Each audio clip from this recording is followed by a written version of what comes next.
Et Sandrine Rousseau, idem. Ouais. Est-ce que... C'est bien, vous lisez la moitié du tweet, vous. Non. Parce que s'il y a une liste commune de la NUPES aux prochaines élections européennes, c'est la NUPES Mais qui ce en ne sera tête. pas le cas puisque vous allez... Ça, on verra, madame, parce que peut-être que vous avez envie que ce soit pas le cas. Ah ben pas du tout. On se reverra avec plaisir.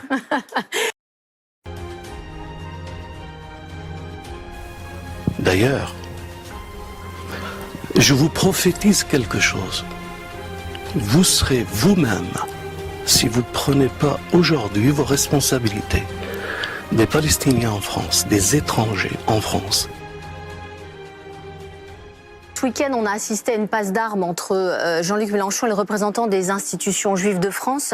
Dans son discours de commémoration de la rafle du Veldiv, Yonatan Arfi a estimé que Jean-Luc Mélenchon s'égarait loin du pacte républicain et que LFI était prêt à sacrifier la République sur l'autel du communautarisme. Alors, on peut comprendre que Jean-Luc Mélenchon soit piqué au vif, mais de là à qualifier le patron du CRIF d'extrême droite, c'est pas totalement hors sujet. Non. Et pourquoi c'est pas hors sujet?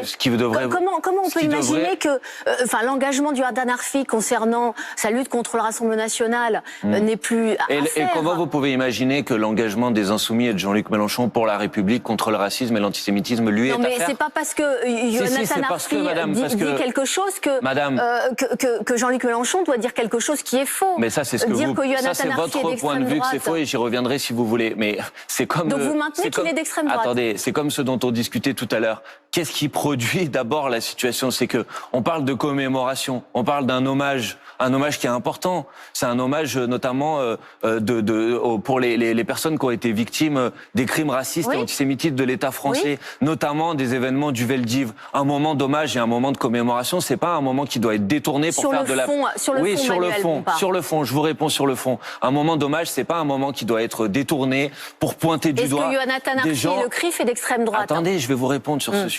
Mais je vais pas d'abord répondre à ça et pas oublier ce qui s'est passé d'abord. Parce que moi, j'étais présent à une commémoration et j'ai toujours été présent à ces commémorations et l'ensemble de mes collègues de la France Insoumise aussi. Et le racisme, l'antisémitisme sont des choses qui nous dégoûtent au plus haut point et sont des choses contre lesquelles on se bat et on lutte au quotidien. Et donc, que l'on profite d'une commémoration pour essayer de nous mettre de côté de cette bataille, je trouve ça ignoble et je trouve ça abject.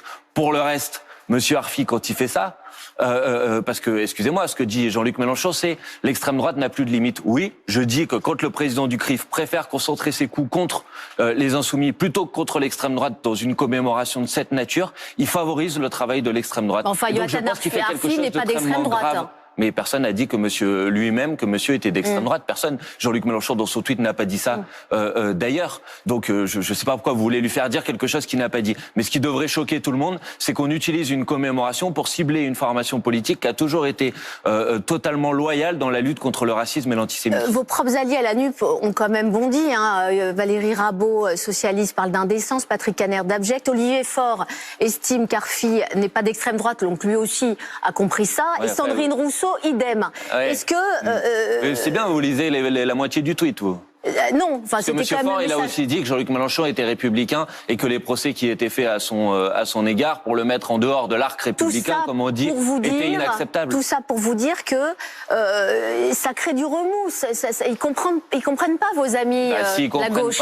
S'ils comprennent pas qu'on se sente blessé et insulté quand on utilise une commémoration pour remettre en cause notre engagement qui a toujours été exemplaire contre le racisme et l'antisémitisme, je leur invite à se mettre 2 minutes à notre place et à imaginer comment ils auraient réagi s'ils avaient été ciblés également. Donc il faut que tout le monde comprenne que dans ces moments-là de commémoration, je crois que c'est pas le moment pour faire de la polémique politicienne. Le président du CRIF, en faisant ça, a fait une grave erreur. On a l'impression ces derniers temps que finalement Jean-Luc Mélenchon, c'est devenu un peu ça, la provocation, les petites phrases. Le CRIF, c'est de l'extrême droite, la police qui tue. Et qu'est-ce qu'on voit dans les sondages?